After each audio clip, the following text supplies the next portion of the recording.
Robert Ellis, welcome back. This episode officially makes you our most frequent guest on the Working Songwriter podcast. So Oh, really? big, yeah, you're kind of the LeBron James of songwriter podcasts, dude. But you only agreed to come on for this episode under the strict rule that we not talk about songs, songwriter, or music whatsoever. So I really don't know where to go from here, Robert.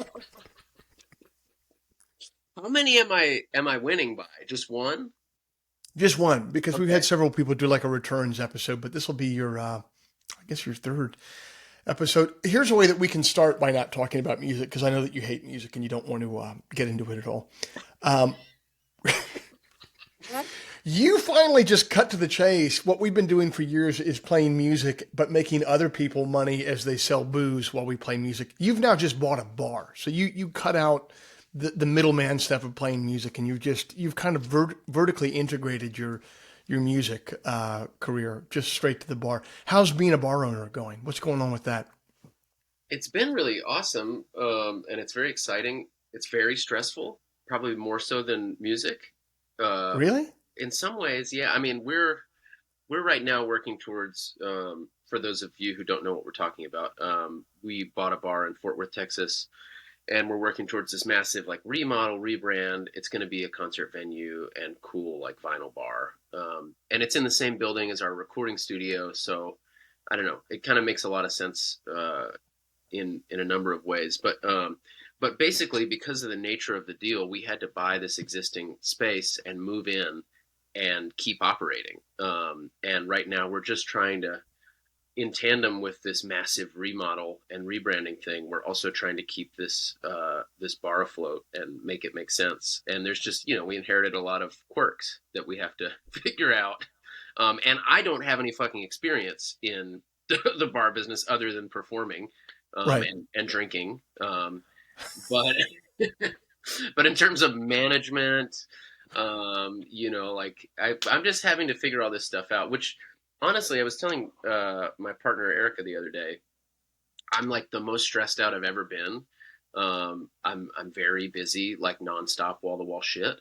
But I also have been like, the bar is a creative challenge in some ways, Hmm. as is the studio, as is music. Like I'm finding little things inside of all this shit where I'm like, oh, this is fun. Like the other day, I went and bought all this furniture off of Facebook Marketplace that came from a closed down strip club in Amarillo. This woman had owned a strip club in Amarillo, and she posted on Marketplace storage unit from a club, and it was like one blurry photograph of just the door of the storage unit, and I like zoomed in, super deep on that. I was like, it looks like there's some cool booths in here. And sure enough, I went out, drove like 30 minutes to meet her. She opens up the unit, and there's all of these like 1970s vinyl like banquettes. And I got the whole unit for $300 and brought it all to my house, put it in my front yard, and started like refurbishing a little bit, cleaning it up. And I don't know, you'd be surprised. Like it looked kind of dingy when I pulled it out of that unit because it'd been sitting there for 2 years, she said. Yeah. Um, and then I gave it a good washing and fixed some minor, wood stuff. And I was like, these look pretty nice for $300. I got these three big booths. I know. And the way that everything costs now, if you were to just bring someone who did that type of stuff into your space and say, we need new banquet booths, I feel like 10 years ago, if you needed banquet booths or something like that, they'd be like, yeah, this is going to be, this is going to cost you $10,000. And the way that everything is now today, they would be like, it's going to be $175,000. Yeah, You know what I yeah. mean? It seems exponential the way that things have accelerated, Yes. and like I'm still driving my 2002 Dodge Dakota, and I'm gonna keep driving that truck until it absolutely will not fucking run anymore. I feel like every other business, like the cost for everything went up like 10x except for music. Yeah, My tickets are still $25, you dude, know? I played the Mucky Duck in Houston on Friday for like the Mhm. record release show, um, and the guy who runs the place, Rusty. Rusty, you know how this shit works. He's like, I talked to him. I set up the show through him. I just texted him and was like, let's do a show. He's like, cool. How's this date? And so we jumped on the date, and he's like, what do you want to do the tickets at? What price? Like in some venues it is up to us. In others, it's up to our agent and Right. all that stuff. But like, I was just like, man, I want to make it at least $50. And Rusty was like, I just don't think you're going to sell them at $50. And I was like, okay, well, let's just do it because it's my decision and we'll Right. see. Yeah. And Yeah. sure enough, that it sold out. And like, Yes. my feeling on this is like, if anyone were to ever say $50, that's a high ticket price, I'd be like, how much does a massage cost? A massage costs like $150, and Yes. you're in there for an hour. I'm gonna play for 2 hours and fucking like wine and dine you and entertain the shit out of you for 2 hours. Like $50 is not that much money. It's really not. I think I've told this on the podcast before, so people can forgive me if I have, but maybe I've just talked to you about this in private conversation. I took my kids out to IHOP recently. Yeah, So me and my three kids, I have little kids, so they're getting like the Rudy Tooty Fresh and Fruity. I'm getting like, whatever, eggs, hash browns, and sausage and coffee. After tip, this was an $85 experience. IHOP. that's normal.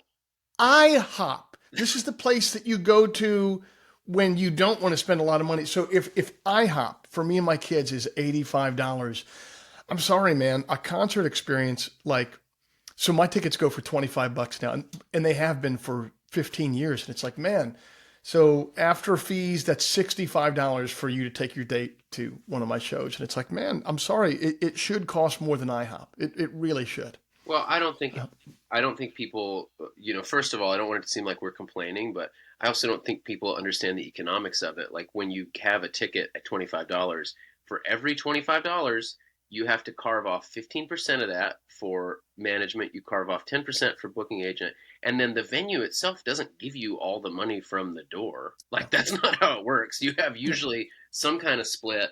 I think 70-30 split on the door would be like, 70/30 is what it usually works out. yeah, Yes. I mean, so like you're whittling that down. At the end of the day, you or I, the ones doing the show, like the reason that the people are there, we're walking with like, uh, I'd say less than half of. Well, we're walking with 45%, and then you got to pay your guys and your gals in the band. Yeah, So, yeah, it's crazy. I've been thinking about this a lot in touring going forward, and this isn't like you said, like this isn't a complaint at all. This is just reality, and the reality is, it's like I'm not going to remain on the road for $25 a ticket. I can't. you can't. Yeah, I mean, there's no way to. The hotel rooms that before the pandemic were $110 after taxes and fees are now 210. yeah, The easy. musician rates have easily gone up. Most of them have doubled. They're at least at 150% of what they used to be. So Yeah, it is what it is. And but I think people are going to get used to it. I think people are used to paying more for things now because everything just does cost more. You know. well, I think when people's wages catch up, you know what I mean? Like, Yes. I still think we're in this weird thing where the inflation of the cost of things has skyrocketed, but we're probably articulating a feeling that many people have is like, well, I'm not getting paid anymore. You know Yes. what I mean? Like, and I think Yes. that hopefully will even out. But I do think that in general, all of it, I'm trying to just think of all of it as like, I am not Target. I'm like Yes. the boutique store on the corner that has like a few really cool things that you can't get anywhere else. You know, Yes. Yeah. and I want to charge accordingly and curate accordingly, and like just with everything, like the pre-order shit, all of it. I'm just like, I want this to be a boutique item. I want there to be a limited number of them, and I Yes. want to charge accordingly. And yeah, Yeah. despite the fact that we have children, just the economics of all those things, they have to also add up. Like even if we didn't have children and we didn't have these lives we have, we can't Yes. come home losing money, like which I No. did for many years. Yes. Dude, I remember I didn't start turning a profit until about halfway through my musical experience so far. And it was also because I just wasn't focused on, I didn't even think about money. Yeah, Like I really did not, as long as we could get to the next place. And after about 7 or 8 years of me being gone 150, 200 dates a year, at a certain point, my wife was like, she was like, listen, I've been really understanding, but I need you to make some money. Okay. I was like, okay, okay. No yeah, problem, babe. And yeah, I mean things change. Yes, it is a fun job, but you gotta turn a profit at a certain point, man. Yeah, I mean, I think some of that is maybe by design too. Like this myth of like go out and like you have to get your name out there and you do whatever it takes to do that.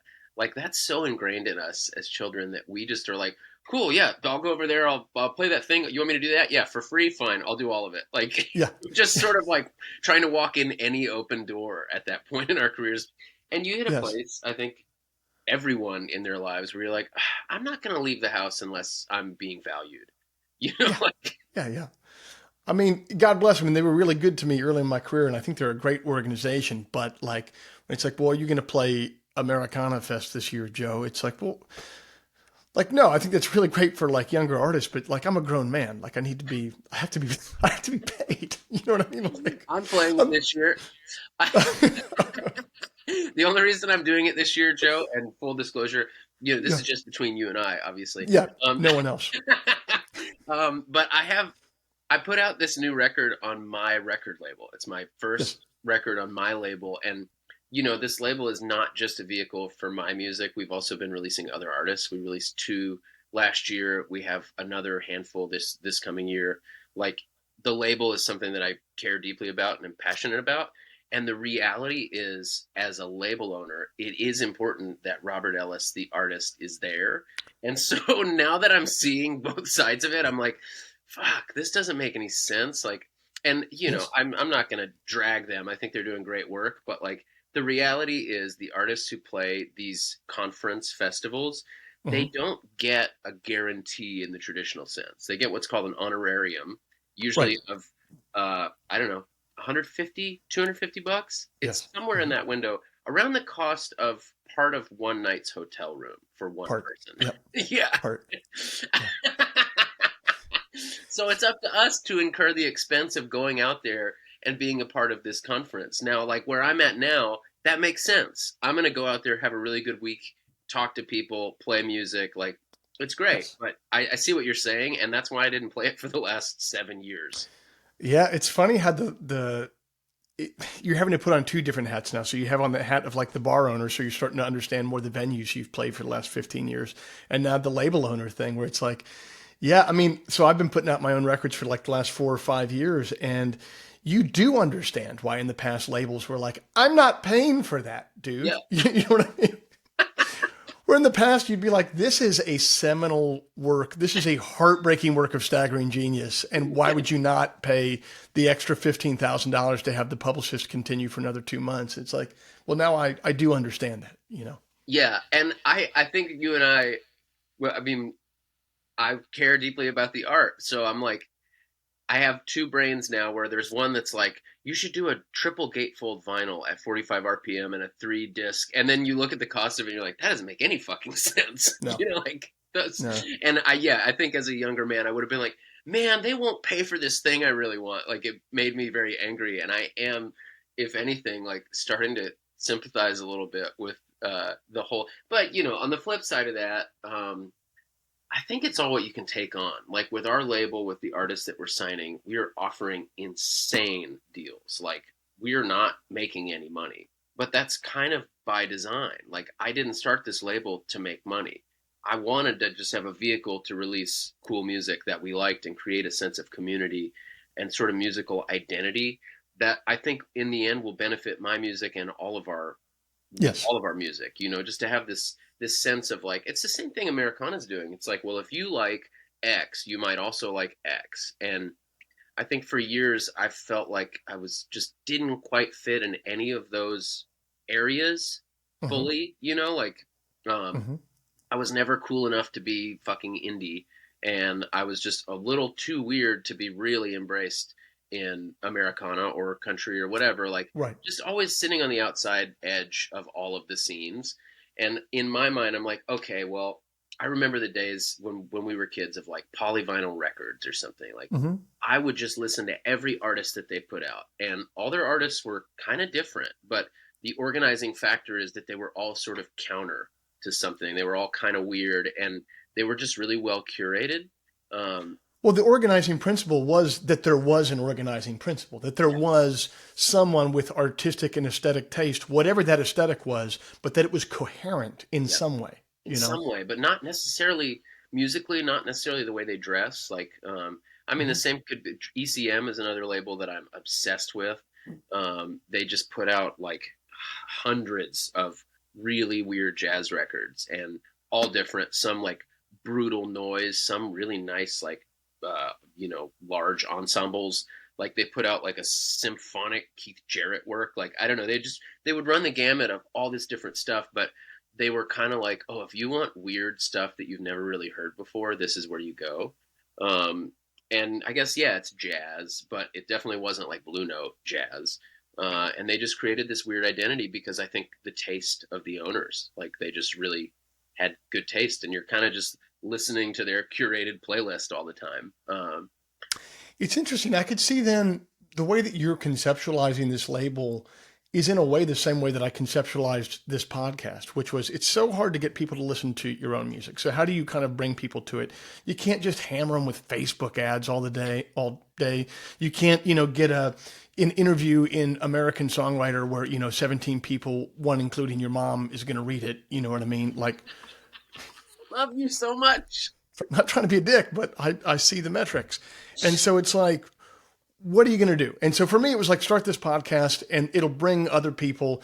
Now, when people come to shows, 50% of the people who are coming to shows are like, hey, man, I started listening to the podcast because Robert Ellis was on it one time, but now I've gotten into the music. I think this label, you're conceptualizing it in a pretty similar way, where it's like, man, at a certain point, if people really dig what you're putting out with the other stuff, they'll begin to wonder who is doing the organizing of the organizing principle, and maybe it'll bring them into your sphere.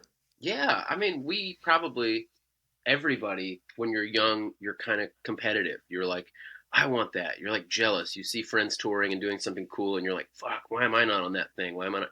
And like, I do still have some of that. Obviously, I'm vain, but like, you get to this point in your life and your career where you really fully understand that a rising tide does lift all boats. Like, Mm-hmm. if you have a community and you have other people you like to collaborate with and talk to, like, I mean, me and you chit chat on the phone all the time about whatever.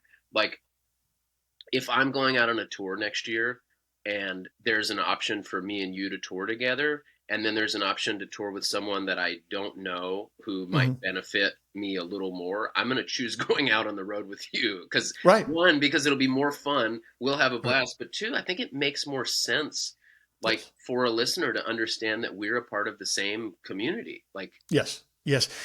So one thing you mentioned earlier that like you've always been on like the outside of these different like kind of scenes and crews.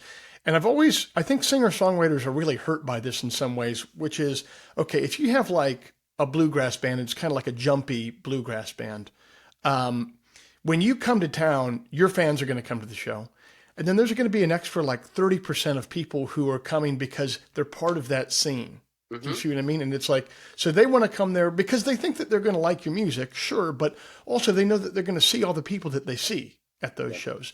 I think bluegrass is like that. Obviously, jam music is like that. Jam might be like the prime example, but with the singer songwriter thing, I've always felt like it's you can bring the hard tickets that you can sell to a show, but there's no extra cushioning on Yeah. top of it, and it's really tough in that respect. So maybe building what you're talking about building would be the way to go. You have it in some like songwriter rooms, around the Hmm. country where you're like, there is a built-in audience of people that are just going to check the schedule of like the Yes. Mucky Duck, like Freight and those, salvage. yeah, Yes. Yep. yeah, Hideout, Club Passim, all that. yeah. I'm playing Passim, I think in the fall. I've never been there. Is that cool? I played it for the first time a couple months ago. It's really cool. The deals are great. You make a bunch of money. Yeah, There's love that. nothing not to like about it. We did two shows. And I immediately called agent Alex and I was like, dude, put me in there. I want to do like 3, 4 shows in there. I just want to go up to Boston all the time, make money, not do anything else. Yeah, for the listeners who don't know, me and Joe have the same booking agent now, Yes, and he is the fucking best. he's the best. I love his vibe so much. He's a good vibe. Just, you got to love people who work on the business end of music who are just honest with you, where you're like, hey, I had this idea. He's like, you can't sell enough tickets there. Yeah, that's so refreshing. It's so refreshing. It's like, okay, thank you. He's been like, I just don't think it's going to work out for you. like, cool. Okay, well, let's do the thing that works, please, by Yeah, all means. please. Let's do the thing that works. So talk to me. You not only have bought this bar, but you mentioned it's in the same complex, the same building as the studio that you own. I was just there in December checking it out. It's a really cool studio. Talk to me about the guy that you own the studio with and your kind of general ethos. You guys have been producing a lot of records together there. Yeah, so there's actually three partners now in the studio. The studio's called Okay. Nail City, and this guy Josh Block, who played drums. He played drums on my Chemical Plant record. He Oh, also okay. was in this band called White Denim for a long time. That's Hmm. how we met. We were at some festival, Pickathon or something, and I saw White Denim play, and me and Kelly are standing in the audience, and I remember saying to Kelly like, "That drummer, he has to play with us. That's going to be the guy that Yeah, plays with yeah. us." And then the next day, I played my set, and Josh and Austin, who were in White Denim, were watching, and Josh came up to me afterwards and was like, "Hey, I love your music. Like, we should be friends." And I was like, I think you're the best drummer on the planet." And then we became buds. He came out on a handful of tours. He played on that whole Chemical Plant record, and then he's been producing music, for a long time. He produced all those White Denim records, and Oh, he produced that. That's rad. yeah, he recorded most of those in his fucking trailer. He lived in an RV like outside of Austin and had a full on like state of the art, 70s hi-fi amazing studio in this trailer that was all built out. No And shit. I Wow. mean, he's very smart and very cool. And anyway, through all this producing stuff, I don't know, 7, 8 years ago, he produced that Leon Bridges Coming Home record. So, and kind of around the same time, he got this idea to build a studio in Fort Worth. And he produced that Leon record in the warehouse space that is now our studio. But when they did that, there were no walls. There wasn't like, it wasn't a studio. It was just this massive warehouse space. And then as he was building that studio, me and Courtney came and did that Dear John record. I think we were the first. Oh, We did the first record once there were walls up.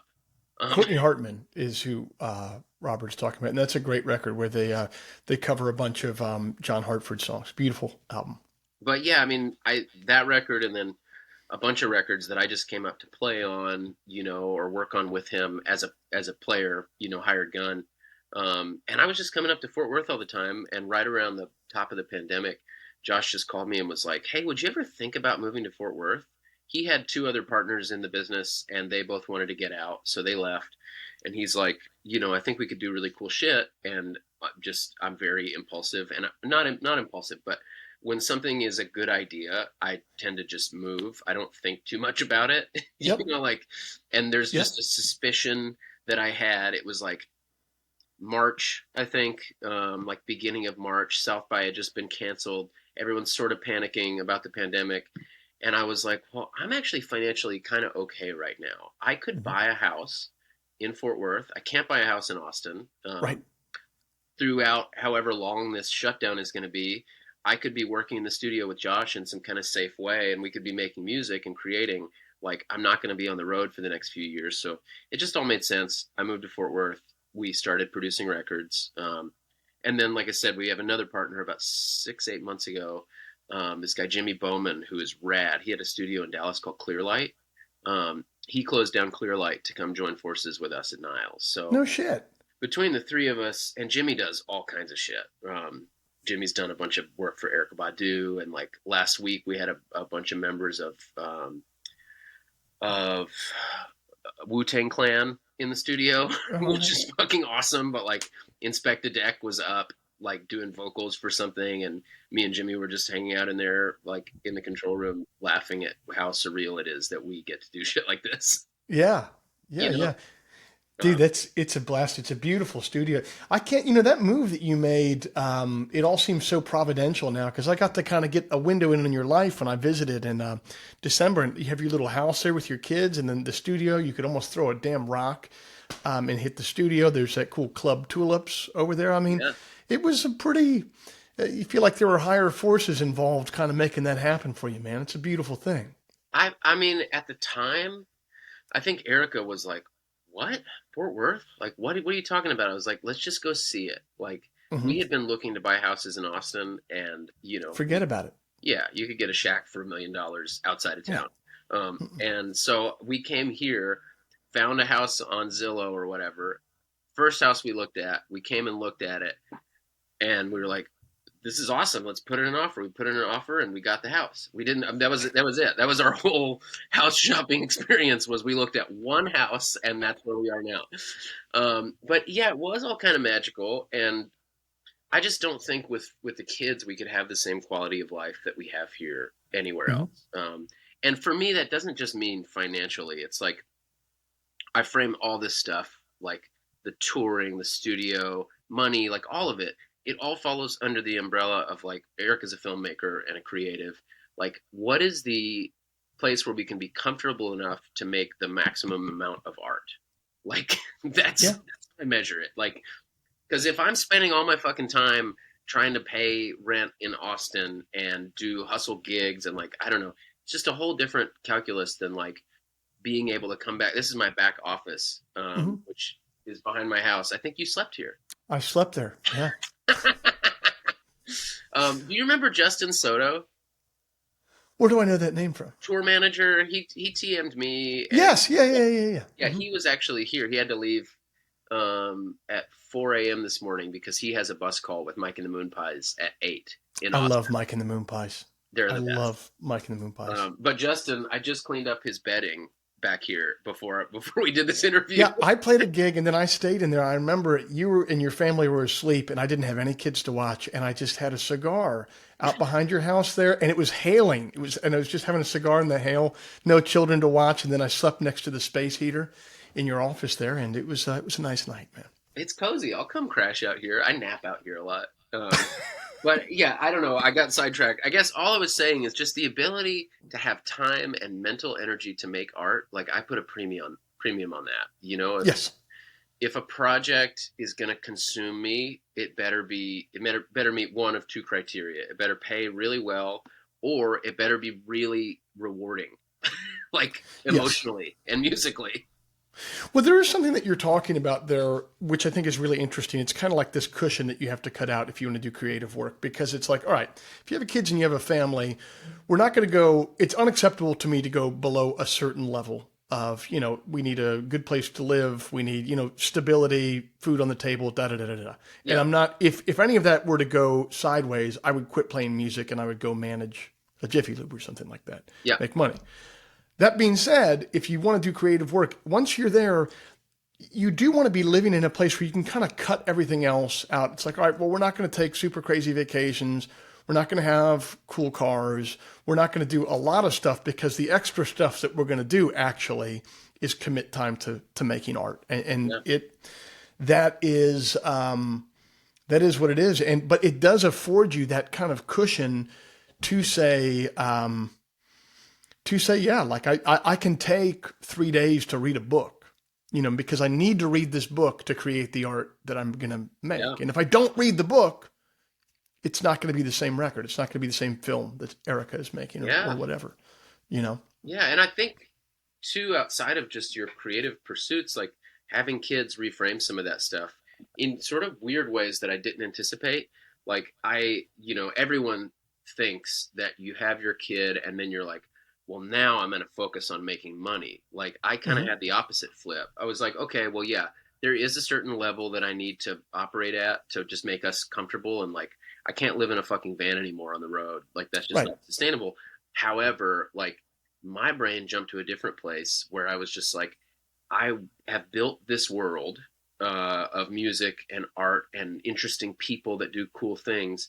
And now I have children that I can share that world with. Like the Yeah. last thing I want to do is go hide under a rock and stop doing all of the creative things that I do. Like, if anything, I think we'll be better parents if they can see like we have a real reason to wake up in the morning and continue to be living. Like, Yes. you know Yeah. what I Yeah. mean? Like, we found that for ourselves. And in some ways, we embody that. Like, we like, I know it's really important to give the kids those experiences. I remember last time Steve Earle came to play the Birchmere, it was really important to me that I take my oldest with me, my son. So we go there and I wanted him to not only see the show, but I wanted him to like get on the bus and everything. So like we get on the bus And my son was obsessed with the fact that there was a bathroom on the bus. And so then he goes, Mr. Steve, where's the bathroom and can I use it? And then Steve, my son got the speech from Steve Earle that we all get the first time you get on a tour bus, which is you can go number one, but you can't go number two on the bus. And that's, I was 25, 26, 27, 28 before I got that speech. My son was 5 when he got it. So, there's fun stuff like that. It's awesome. Yeah, I didn't go on a fucking airplane until I was like basically grown up. Yes. Like my kids get to do all kinds of crazy. Buddy's been coming with me, which I've also reached this like utter not give a shit point in my life and career where like I booked a show in Houston not long ago and I did another one in Austin like the following weekend. And we didn't have childcare, and Buddy's almost 5 now. So I'm just like, Buddy's coming with me. And I don't get a sitter. I just bring him with me. He hangs. And while I'm playing, our rule generally is just like, just keep yourself busy while I'm playing, and otherwise we can hang out. And like, if you can see me, I can see you. That's what I always tell him. Like, don't go anywhere where I can't see you, or we'll have a massive problem. Right. The show's going to end immediately. Usually he just will sit and play with cars or draw or something while I'm playing, and I love seeing him there, and then we just hang. But the other day he looked kind of bored, and I was like, buddy, and got his attention, and he was like, what's up? Because he knew that I was playing and he didn't want to bother me. And I was like, come up here. And he came and sat next to me on stage. I was playing keys in this band, and I had brought an extra guitar, and I just turned down the volume and handed him the guitar, and he sat up there and played along with the band for maybe an hour and a half. Like just strumming the guitar sitting next to me on the ground. And I was like, Will was playing with me. Joffrey was there. We were playing with this Thomas Chorba guy. And all of them were just like, that is the cutest shit I've ever seen. And he loves it. Yeah. That's going to be like deep childhood. Like, even if he doesn't have a specific memory of that, something's going to trigger that later in life. I remember I was playing the Barns at Wolf Trap a couple months ago, and my kids, I've always kind of kept separation of church and state with my kids and work, but I'm starting to let them come more and more. And so I was doing this joke during the show. They have a big grand piano there, and when I was playing it, I was doing this joke about how my son didn't want to learn any music whatsoever, except he wanted to learn the theme song from like the Halloween movies. You know what I mean? Like dee dee dee dee dee dee dee dee dee, and like so he learned that. And anyway, so the audience thought that was funny. I finished the show. As I'm going back out for the encore, I'm in the wings, and my son is right there. And I'm like, hey, man, come with me really quick. And so I take him out. He walks on stage, and I just sit him down at the grand piano. And I'm like, and the audience doesn't know what's going on. I'm just like, do it, man, do it. And he looks around, and then he just played the Halloween theme on the piano. And as soon as the audience recognized what it was, like this big cheer went up. People went nuts. And but the point is, it freaked. So I go and play one song, and I come off stage, and I said, dude, you did so well. But he was so freaked out by everyone cheering like that because he didn't expect it. I said, man, you did a good job. And he goes, Dad. I go, yeah. And he goes, I'm gonna puke. I picked him up. He puked all over me. I took him to his sink. He puked because he didn't know what those nerves were from like being on stage. And he puked all over the place. But yeah, I mean, those are pretty cool. It's like, all right, yeah, sometimes dad has to be gone for 2 weeks at a time, but dad can let you, he gets to be on stage for an hour and a half to play, guitar with Joff and Will and you. And I mean, that's a beautiful thing, man. Buddy understands it now. Like it really is a different thing now that we've been doing this, and he's going to come on this, over the summer, just to everything he can. Are you coming to DC, by the way, on that? I was supposed to, but it didn't. I'm doing like the bare minimum right now for my record. I'm going to do one show in New York, and then Deer Tick is releasing a record, and nice. I love them and play with them sometimes. So I'm going to go meet them in Woodstock, do like 10 days with Deer Tick, and then come home, have one show in Texas, and then me and Ben Queller are going to go out on a tour of like Southwest for like 10 shows or something in July. But no, I'm not going to come to DC. There was a brief period where I had a little window where I was going to, and then that got squashed. I'm trying to prioritize. Before I let you go, I do just want to talk briefly about the new record. It's an interesting record, man. I love it. Like this nylon string sound, like very quiet, very composed, a couple of instrumental pieces. Can you kind of talk about the genesis of this record? Because it's much different than your other, you and the Perfect Strangers, this bigger band sound. How did this one come about? It's, I mean, it's a culmination of a lot of factors. I think time in my life, kids, family, just where I'm at. Also, the pandemic obviously affected everyone. I don't think this is like a pandemic record, per se, but it's a culmination of all these different, you know, factors in my life that put me in this headspace where I am listening to primarily very quiet music. Mm, And I also think, there's something that happens with all of us where like you put out a record and then whatever the next thing is, you're trying to figure out like, well, that was cool, but what's the next thing? And you're sort of yeah. like you're reacting to the previous work that you've done by sort of Yes. looking in other directions for inspiration. And I've just found there's no bottom to the different things that you can get excited about in music. Like, obviously you can get excited about harmony, you can get excited about melody, you can get excited about like rhythm and drums and volume and sounds and all these things. And like over the last couple years, I've just been thinking a lot about just the power of quiet in music and like I just a lot of the records that I've been listening to, they never go above a certain threshold. Their sort of dynamic range lives kind of like way lower, way quieter, and not as loud, not as high. Like if most music is here, like the whole thing just goes down here. And like records like Bill Evans and Jim Hall, this record called Undercurrent, all of Chet Baker's music, like he just has this like Nick Drake. I don't know. There's just across folk jazz, there's just this weird thing that I think happens where some people are like, ooh, the coolest thing I could do would be to just be as relaxed and quiet as possible and never cross a certain threshold. And that was where all these songs kind of came out of is like, and part of that was that I was sitting at home alone with young babies and, my personal situation made this music really appropriate. I don't know if you've read that David Byrne How Music Works book. It's you should totally read it. It's a great read, and it's not what you think it is. The book is called How Music Works, but it's basically his theory about the idea that venues, they not only are places where you play music, but the venues that you play dictate the type of music that you end up playing.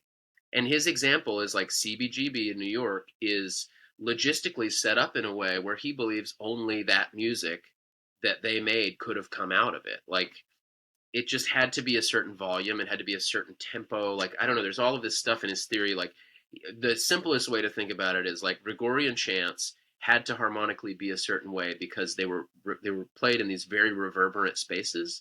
So if a note is hanging out for like 45 seconds because of the reverb, you can't really do undiatonic harmony because it'll create dissonance. And that's just a really simple way to think about it. The space dictates the type of music you play. And for me, the venue over the last few years has been sitting in my quiet house with sleeping babies, So Yeah, that maps onto one of my favorite books. The medium is the message. Like the medium itself dictates what the message will I haven't read that. ultimate. You never read? It's Marshall McLuhan. It was a pretty seminal work of the 20th century. You should definitely read The Medium is the Message, Cool. or at least do what I did, which is read the first 75 pages, feel like you have the gist of it, Right and now. then never pick it up ever again.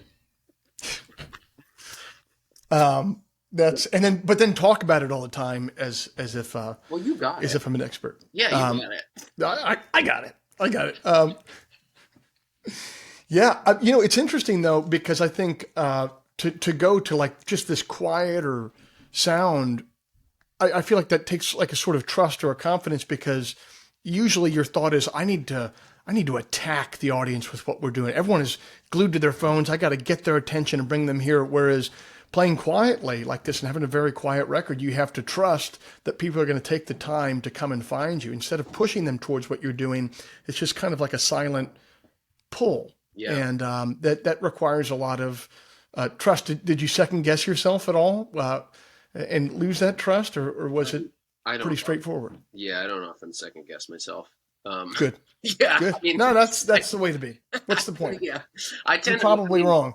I like to regardless. just turn and burn now. I'm like, this Yeah. is it. I'm going to do this well, and then I'm going to move on. And I think there's less pressure on it because I know that this is going to be one of 1,000 records that I make in my career or whatever. Like, you know, Yep. and I'm just like, I need to do this one the right way. But I had a thought like that playing a show the other night. I used to live and die by shows, and I still take the shows very seriously, and I always try to put on a good show. But I was playing somewhere, it wasn't a great show. I don't know where it was. And then I thought to myself, I'm in the middle of the gig, and I'm like, well, Joe, how many times it was not St. Louis. I'm not like trashing St. Louis, but for just the sake of example, it's like, well, how many more times are you going to be in St. Louis again if you live a long life? You're probably playing St. Louis 25 more times. So yeah, don't worry about it, man. Like, that's it's not fair. fine. The check is going to cash at the end of the show. Don't worry about it. You Yeah, know? and people are going to probably be, depending on their experience, moved by that show just as much as any other ones. Like, the doesn't Yes. matter where your headspace was. I mean, I love that question. People always ask, like, how was it? Was it a good show? I'm like, it's difficult for me to say. Like, I can't remember the last time I've had a bad one, like a bad show where I performed bad.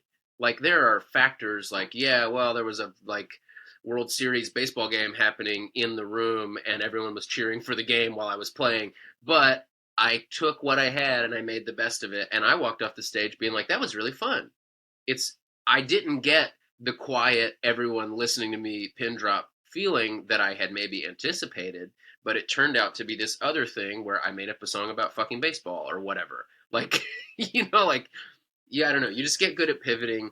And to your point about drawing people in, like, there was this thing I heard young about just in classical music, how when you want someone's attention, it's not about volume, it's about intensity. And that can be, there's a couple ways to do it. You can be like, hey, everybody, shut the fuck up. I'm going to play music. Or you can start playing very quietly so that the room feels just oddly like they have to meet your volume. And everyone will inevitably stop talking. If you figure out a way to command that moment and the stage and just come out and play something almost inaudible, everyone will realize, like, oh, I'm talking really loud. you know? Yes, and that dovetails with my pet peeve of artists who get on stage and berate the audience to listen to them because it's just that demonstrates such an unwillingness to learn the most basic part of your job, which is you need to be more compelling than a conversation or a phone screen. You fucking idiot. And Yeah, if you can't do that, get off the stage. And berating people from the stage, it's it's ego. just that's clown town, man. It's That's it's absolute ego, clown town. and I mean, Yes. dude, I was guilty of it when I was younger. I thought I have this beautiful thing to show everyone. What are these fucking idiots doing, not listening to me? And I just realized at some point, like, that is the antithesis of what I actually want to do, which is like bring them somewhere that they aren't. Like, and in order to do that, you have to meet them where they are. You can't be like, hey, come over here. Like, you have to go to where they are and you have to bring them to where you want them. Like, it's more complicated and it's a fucking art, you know? Well, I think this new record is going to bring people to a place that they haven't been before. I love it. And I thank you for being our most frequent guest from the Working Songwriter Podcast. I'm so psyched to be back. Thank you, Joe. Amen.